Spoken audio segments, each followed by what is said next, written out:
হেমন্ত প্রায় শেষ, এবার কুয়াশা, শিশির আর সরিষা ফুলকে সাথী করে আসছে শীতকাল। এরই মধ্যে প্রকৃতিতে শুরু হয়ে গেছে সেই আগমন বার্তা। মানিকগঞ্জ ঘুরে শীতের চিরন্তন রূপ নিয়ে রিপোর্ট করছেন আনোয়ার হোসেন, ক্যামেরায় ছিলেন মীর মঞ্জুরুল হোসেন।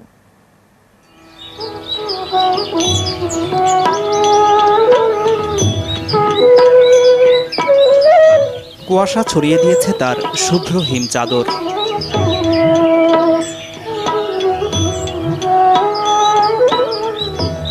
সেই চাদরে ভোরের সূর্য মাথা পাততেই জ্বলজ্বল করে উঠল শিশির কণা।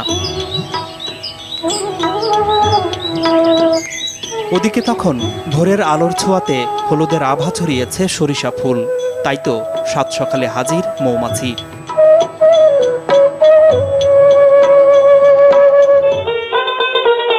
এমন চিরন্তন রূপ নিয়ে প্রকৃতিতে যখন আসছে শীত, তখন বাংলার ঐতিহ্যের পথ মারিয়ে উপস্থিত গাছিরাও, যারা খেজুরের গাছ থেকে মিষ্টি রসের ধারা বের করে পরিপূর্ণ করে তোলে শীতকে।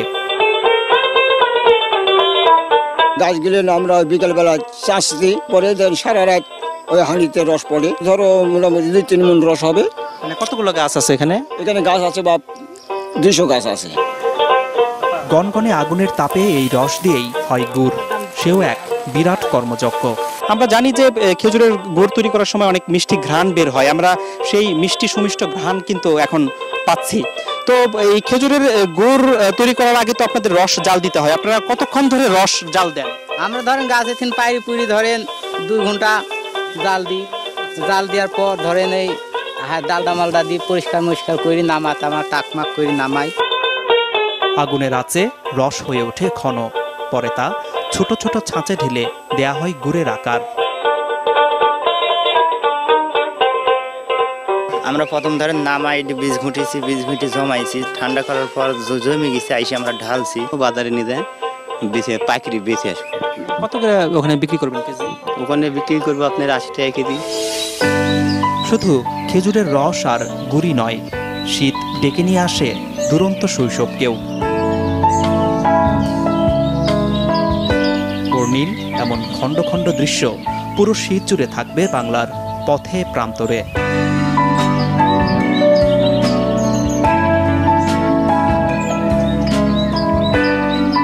আনোয়ার হোসেন, মাছরাঙা সংবাদ, মানিকগঞ্জ।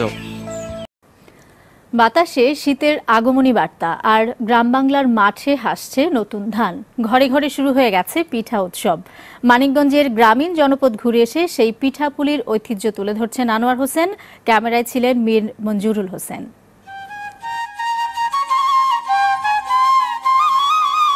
হেমন্তের ছোঁয়ায় মাঠে মাঠে ছড়িয়ে পড়েছে সোনালী আভা। এই পাকা ধানের ফলন আর বরণে এখন কৃষাণীর মনে অনেক আনন্দ।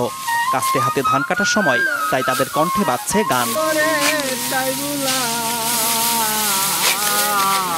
আপন ঘরে এ ফসলের একাংশে হয় বছরের খোরাকি, বাকিটা দিয়ে হবে পিঠাপুলির উৎসব। তাই মিষ্টি গন্ধ মাখা চাল কুটা হচ্ছে ঢেকিতে, যার শব্দ লয় নাগরিক মনকে যেন নিয়ে যায় কোন দূর অতীতে। অনেকে বাংলাদেশে আমরা বাঙালি খাই না, ঢেকিতেই খাই। আমাদের দেশে সব বাড়ি ঢেকি আছে। ঢেকিতে কোঠা পিঠা খুবই মজা লাগে, ফ্রেশ হয়।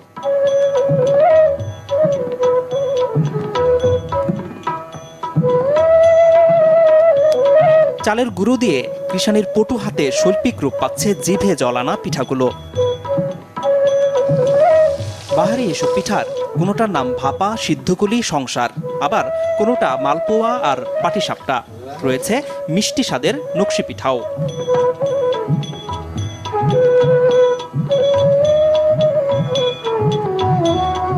এখন নতুন ধান উঠছে, এখন নতুন ধানের পিঠা, এগুলো আমরা প্রতি বছরই বানাই শীতের ভিতরে।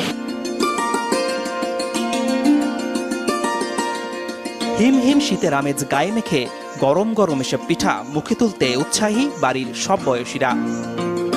এ সময় গ্রামীণ জনপদে ঝাল মিষ্টি এসব পিঠাপুলির নিমন্ত্রণে বাড়িতে আসে ইষ্টি কুটুম।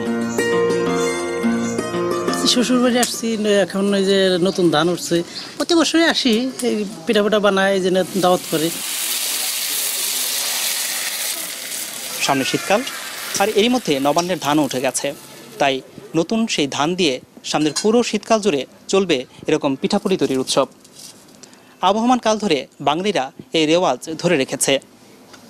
আনোয়ার হোসেন, মাছরাঙ্গা সংবাদ, বানিয়াঝুরি, মানিকগঞ্জ।